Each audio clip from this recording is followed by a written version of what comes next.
Movie के शुरू में हम लोग मैथ्यू नाम के एक लड़के को देख पाते हैं। वो एक अमेरिकन है और फ्रेंच सीखने के लिए पेरिस में आया है। मूवी में 1968 का टाइम दिखाया गया है, जब फ्रेंच गवर्नमेंट और स्टूडेंट के बीच दंगे चल रहे थे। एक दिन कुछ स्टूडेंट प्रोटेस्ट कर रहे थे, तब मैथ्यू पहली बार इजाबेल से मिलता है। इजाबेल कहती है, मैंने तुम्हें यहाँ पहले भी देखा है, तुम अकेले ही घूमते रहते हो पर किसी से बात नहीं करते। तब मैथ्यू कहता है, मैं अमेरिका से आया हूँ, इधर किसी को जानता नहीं हूँ और मेरा कोई दोस्त भी नहीं है। इजाबेल उसके भाई थियो से मैथ्यू को इंट्रोड्यूस करवाती है। इजाबेल और थियो ट्विंस हैं। ये तीनों मूवीज बहुत पसंद करते हैं, इसलिए इन लोगों में फ्रेंडशिप हो जाती है। इसी दौरान पुलिस आ जाते हैं, तो सब लोग वहां से भागने लगते हैं। घर लौटते टाइम इन तीनों में और भी बातें होती है। मैथ्यू बहुत खुश था क्योंकि फाइनली उसे दो फ्रेंड्स मिला है। इजाबेल और थियो अपना फूड मैथ्यू के साथ शेयर करते हैं, जिससे इनका बॉन्डिंग और भी बढ़ता है। होटल पहुंच के मैथ्यू उसकी मॉम को लेटर लिखता है, उन्हें इजाबेल और थियो के बारे में भी बताता है। अगली सुबह थियो का कॉल आता है। वो उसे उसके घर पे डिनर के लिए इनवाइट करता है। उनका घर देख के मैथ्यू सरप्राइज्ड हो जाता है। मैथ्यू उसकी मॉम से मिलता है। वो उससे मिलके बहुत खुश होती है। फिर इजाबेल उसे अपने डैड से मिलाने ले जाती है। उसका डैड एक फेमस फ्रेंच ऑथर है। डिनर टेबल पे उसके dad literature, poetry, then inspiration, ये सब के ऊपर भाषण दे रहे थे, लेकिन मैथ्यू का ध्यान उस पर नहीं था। वो इजाबेल के लाइटर के साथ खेल रहा था, इसलिए उसके डैड मैथ्यू पे नाराज हो जाते हैं। पर मैथ्यू भी स्मार्ट है। वो कहता है, क्या आपने कभी नोटिस की है, इस लाइटर के साथ ये टेबल क्लॉथ परफेक्टली मैच हो रहा है। इसका शेप इस रूम के बाकी सामान के साथ एक पर्टिकुलर वे में मैच करता है। दैट्स वाई मुझे लगता है इस दुनिया के हर एक चीज में एक सिमिलैरिटी है, जो मुझे आज रियलाइज हुआ। मैं अब तक वो ही सोच रहा था। इन सब बातों से उनके डैड बहुत इंप्रेस्ड होते हैं। उन्हें मैथ्यू बहुत इंटरेस्टिंग लगता है। वो कहते हैं, काश थियो भी ऐसा होता। असल में थियो और उसके डैड की बनती नहीं है। थियो पूरी तरह से पॉलिटिक्स में घुस चुका है, उसे फ्रीडम चाहिए, इसलिए वो रैलीज और दंगों को सपोर्ट करता है। बट उसके फादर शांत स्वभाव के हैं, उन्हें पीस पसंद है। डिनर टेबल पर ही बाप बेटे में बहस होने लगती है। थियो की मॉम मैटर को संभालती है। अगली सुबह वो दोनों किसी काम से कुछ दिनों के लिए बाहर जाने वाले हैं, इसलिए थियो और इजाबेल के लिए कुछ चेक्स छोड़ के जाते हैं। ये दोनों रात में मैथ्यू को उनके घर रुकने के लिए कहते हैं। थियो उसे उसका रूम दिखा देता है। आधी रात को मैथ्यू वॉशरूम जाता है। फिर रूम में लौटते टाइम उसे थियो के रूम का दरवाजा खुला हुआ दिखता है। उधर थियो और इजाबेल एक साथ सोए थे। दोनों ही नेकेड थे। भाई बहन को इस हाल में देखकर उसे अजीब लगता है। दिन अपने रूम में आकर वो सो जाता है। सुबह थियो के मॉम डैड चले जाते हैं। उधर इजाबेल मैथ्यू को जगाती है। मैथ्यू उसे देखकर शर्मा जाता है, क्योंकि वो बस अंडरवेयर में था। इजाबेल उसे जल्दी बेड से उठने के लिए बोल के चली जाती है। फिर जब वो ब्रश कर रहा था, तब इजाबेल उसके लिप्स को टच करने लगती है। उसके लिप्स बहुत रेड थे, इसलिए इजाबेल को बहुत पसंद थे। वो उसे लिपस्टिक लगाने जाती है। ये देखकर मैथ्यू जल्दी से वहां से निकलने लगता है, पर थियो उसे रोकता है। वो सबके सामने ही कपड़े उतार के नहाने लगता है, जो मैथ्यू को बहुत ऑकवर्ड लगता है। थियो कहता है, हमारे पेरेंट्स 1 महीने तक नहीं आएंगे, इसलिए तुम हमारे साथ ही रहो।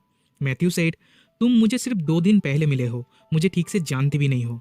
इस पे थियो कहता है, तुम्हें ठीक से जानने के लिए ही हमारे साथ रहने के लिए कह रहा हूँ। देन मैथ्यू इजाबेल से पूछता है, क्या तुम्हें कोई प्रॉब्लम नहीं है।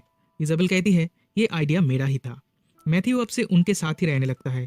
एक दिन उसके और थियो के बीच किटन एंड चार्ली चैपलिन को लेकर बहस हो रही थी। तब इजाबेल उन्हें शांत करके एक एक्टिंग करके दिखाती है।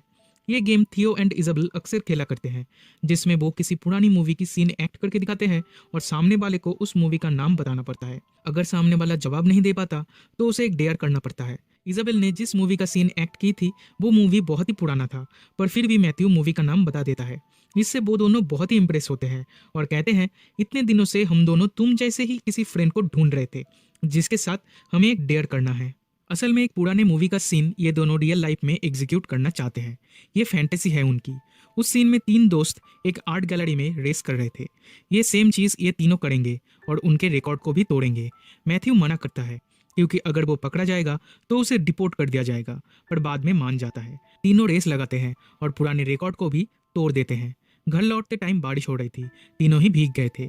थियो उसे अपने रूम में बुलाता है, पहनने के लिए कुछ कपड़े देता है और उसके सामने ही ड्रेस चेंज करने लगता है। फिर जब वो ड्रिंक लाने जाता है, तब उसके कबर्ड में से मैथ्यू को कुछ फोटोग्राफ्स मिलता है। उसमें से इजाबेल की फोटो वो ले लेता है, पैंट के अंदर छुपा के रखता है। थियो ड्रिंक लेके वापस आता है। इस टाइम इजाबेल भी आके वो ही गेम खेलने लगती है। वो एक सीन एक्ट करके दिखाती है, पर थियो उस मूवी का नाम बता नहीं पाता, तो उसे एक डेयर करना होगा। इजाबेल उसे एक फोटो को देखकर सबके सामने मैस्टरबेट करने के लिए कहती है। थियो बिना प्रोटेस्ट किए ये काम करता है। दिन थियो एंड मैथ्यू एक बार में जाते हैं। उधर मैथ्यू कहता है, मेरी भी 2 बड़ी बहनें हैं, वो लोग कभी मुझे उनके सामने मैस्टरबेट करने नहीं बोलती। ऊपर से मैंने तुम दोनों को बेड पे एक साथ सोते हुए देखा है, वो भी नेकेड। आखिर तुम भाई बहन में ये सब चल क्या रहा है? देन थियो कहता है, हम दोनों ट्विंस हैं। पैदा होने के टाइम हम एक साथ जुड़े हुए थे। हम दोनों की बॉडी अलग है, पर दिमाग से हम दोनों एक हैं और एक दूसरे के बिना नहीं रह सकते। फिर एक दिन थियो उन दोनों को एक एक्ट करके दिखाता है, बट वो दोनों मूवी का नाम बता नहीं पाते। तो थियो उन्हें भी डेयर देता है कि उन्हें थियो के सामने इंटीमेट होना होगा। इजाबेल मान जाती है और दोनों के सामने कपड़े उतारने लगती है, पर मैथ्यू मना करता है, लेकिन फोर्स करने पर वो भी मान जाता है। उसके पेन के अंदर से इजाबेल की फोटो मिलती है, जो देखकर वो दोनों बहुत हंसते हैं। ये दोनों थियो के सामने इंटीमेट होते हैं और थियो कुकिंग करने लगता है। इस टाइम हम व्यूअर्स देखते हैं कि इजाबेल अभी तक वर्जिन है। दैट मीन्स थियो और इजाबेल सिर्फ एक साथ सोते हैं, इसके आगे वो लोग कुछ नहीं करते।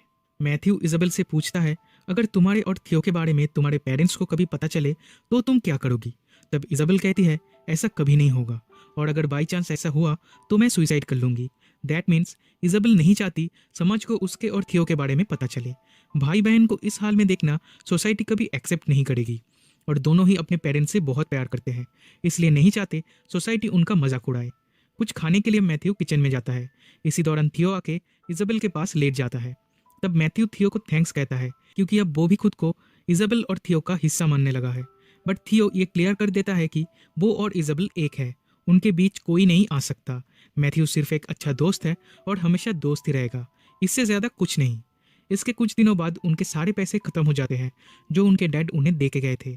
घर पे जो बचा था उससे इजाबेल कुछ खाना बनाती है, पर वो इतना बेकार था कि कोई खा नहीं पाता। थियो जाके डस्टबिन से कुछ उठा के लाता है, जिसके अंदर से एक केला निकलता है। तीनों उस एक केले को शेयर करके खाते हैं। खर्चा चलाने के लिए ये लोग छोटा मोटा जॉब करते हैं। एक दिन ये लोग एक साथ नहा रहे थे, तब थियो और मैथ्यू में बहस हो जाती है। अमेरिकन्स वियतनाम में वार कर रहे हैं, वो लोग किसान और छोटे बच्चों को मार रहे हैं, उनका खेत जला दे रहे हैं। ये सब थियो को पसंद नहीं, इसलिए वो सारे अमेरिकन्स को ब्लेम करता है। देन मैथ्यू कहता है, हमारे प्रेसिडेंट हमें फोर्स करते हैं वार में जाने के लिए, ना गए तो जेल में भेज दिया जाता है। मेरे सारे दोस्त वार में गए हैं, मैं लकी हूँ कि अमेरिका से भाग पाया और यहाँ यूनिवर्सिटी में एडमिशन मिल गया। मैथ्यू वायलेंस पे बिलीव नहीं करता, उसे लगता है किसी चीज़ की प्रोटेस्ट शांति से सिस्टमेटिकली हो सकता है। इजाबेल इनकी बहस रोक देती है और मैथ्यू से पूछती है, तुम कहते हो कि तुम हम दोनों से प्यार करते हो, पर इस बात की कोई प्रूफ क्या तुम दे सकते हो? मैथ्यू कहता है, तुम्हें क्या प्रूफ चाहिए? तब ये दोनों मिलकर मैथ्यू का प्यूबिक हेयर काटने लगते हैं। मैथ्यू अब गुस्सा हो जाता है, वो काटने नहीं देता। वो कहता है, तुम दोनों सिर्फ शरीर से बड़े हुए हो, दिमाग अभी भी बच्चों जैसा ही है। तुम दोनों एक साथ सोते हो, एक साथ नहाते हो, ठीक जैसे बच्चे करते हैं। ये तुम दोनों के लिए एक गेम है, बट ऐसे तुम दोनों कभी मैच्योर नहीं हो पाओगे। वो इजाबेल से पूछता है, कभी तुम किसी लड़के के साथ डेट पे गई हो? वो कहती है नहीं। थियो के अलावा वो और किसी लड़के के साथ कभी बाहर नहीं गई। मैथ्यू उसे डेट पे इनवाइट करता है। वो दोनों डिनर के लिए जाते हैं। देन नाइट शो पे मूवी देखते हैं। घर वापस आके देखते हैं थियो उसके कमरे में एक लड़की के साथ है। दोनों इंटीमेट होते हैं और उसकी आवाज़ सुन के इजाबेल परेशान हो जाती है। वो जेलस फील करती है और मैथ्यू को उसके रूम से निकल जाने के लिए कहती है। अगले दिन फिर से थियो और मैथ्यू में बहस हो रही थी। थियो रेवोल्यूशन के ऊपर भाषण दे रहा था। तब मैथ्यू कहता है, तुम बस बड़ी बड़ी बातें करते हो, पर तुम कभी खुद जाके प्रोटेस्ट नहीं करते। ऐसी बड़ी बड़ी बातें करने से कुछ नहीं होता, रास्ते पे जाना पड़ता है, सबके साथ निकल के रेवोल्यूशन में पार्ट लेना पड़ता है। तब इजाबेल आके उन्हें ड्राइंग रूम में ले जाती है। वो जब छोटे थे तब ऐसा टेंट बनाते थे और उसके अंदर ही सोते थे। ये तीनों इस टेंट के अंदर सो जाते हैं। सुबह उनके पेरेंट्स वापस आते हैं। उन तीनों को टेंट के अंदर नेकेड देखकर वो शॉक्ड हो जाते हैं। उन्हें वो नहीं उठाते, उनके लिए एक चेक लिखकर टेबल पे रख के चले जाते हैं। इजाबेल जब उठती है तब उसे चेक मिलता है। वो समझ जाती है उसके मॉम डैड आए थे और उन्हें सब पता चल चुका है। वो उसके पेरेंट्स को फिर से फेस नहीं कर पाएगी। वो डिसाइड करती है कि सुसाइड करेगी, इसलिए गैस लीक करके फिर से उनके पास लेट जाती है। लेकिन इस टाइम नीचे रेवोल्यूशन चल रही है। उसमें से एक पत्थर आके विंडो टूट जाता है। थियो और मैथ्यू उठ जाते हैं। मैथ्यू पूछता है, ये स्मेल किसकी है? इजाबेल कहती है, ये टीयर गैस है। ये तीनों रेवोल्यूशन में शामिल हो जाते हैं। अब वो भी पुलिस के ऊपर पत्थर फेंकने लगते हैं। इनमें से कुछ लोग पुलिस के ऊपर बॉम्ब फेंकने का प्लान बना रहे थे। थियो उनके साथ भिड़ जाता है। मैथ्यू उसे रोकने की कोशिश करता है, पर थियो नहीं सुनता। इजाबेल भी उसके साथ चली जाती है, लेकिन मैथ्यू इन सब में पार्ट नहीं ले सकता, इसलिए वो वहाँ से भाग जाता है। दिन पुलिस भीड़ के ऊपर चार्ज करती है और मूवी यहीं पे एंड हो जाती है। मूवी के एंड में जो रेवोल्यूशन दिखाया गया है वो असल में सोसाइटी के खिलाफ इजाबेल और मैथ्यू का रेवोल्यूशन है। डायरेक्टर हम व्यूअर्स को यही समझाना चाहते हैं। इजाबेल अपने डैड से डरती थी, लेकिन जब उन्हें ही सब पता चल गया तब उसे और किसी बात की डर नहीं है। वो सोसाइटी के खिलाफ थियो के साथ रह सकती है, इतनी हिम्मत है अब उसमें। ये दोनों एक दूसरे से प्यार करते थे पर कभी एक दूसरे को बता नहीं पाए, लेकिन एक दूसरे को किसी और के साथ देखकर हमेशा जेलस फील करते थे। अब क्योंकि मैथ्यू इसमें उनका साथ नहीं दे सकता, इसलिए वो उनकी लाइफ से चला जाता है।